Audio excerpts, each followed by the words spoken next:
Insecure people, they demonstrate a lot of childlike defenses, like being in denial and projection.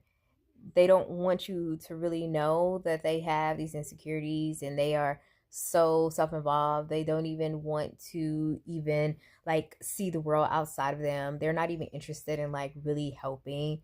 They're more so interested in like their opportunities. The people who are vulnerable, they're different. They have a sense of maturity. They recognize that they don't always have it together. And if anything, if they carry any repressed type of thoughts or any type of repressed memories, they're willing and opting to work through that rather than kind of pretend that it doesn't happen. And what I mean more so about pretend, because I mean, the idea of repression is that it's not an awareness, but when something does come up, or if something is someone is nudging them, like someone who cares about them to give them feedback, they're not going to go into defense mode like denial or projection.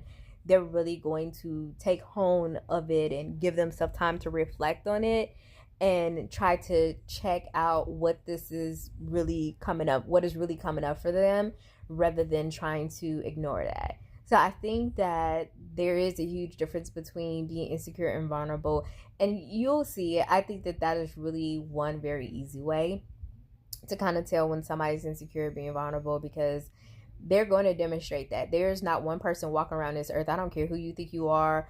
I don't care what, identity you want to give yourself, and you want to say, because I'm like this, I'm like that, I'm not like these other women, I'm not like these other men.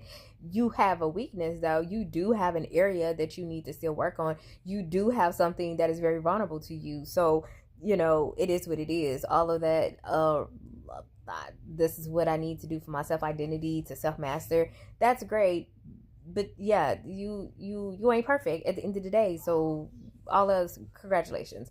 However, the theme still remains that you probably, if you probably have had an opportunity to check some of that vulnerability, those wounds, and yeah, you do that with the right people. Like, I'm not saying like you need to everybody. Now, if you choose to do that, that's on you.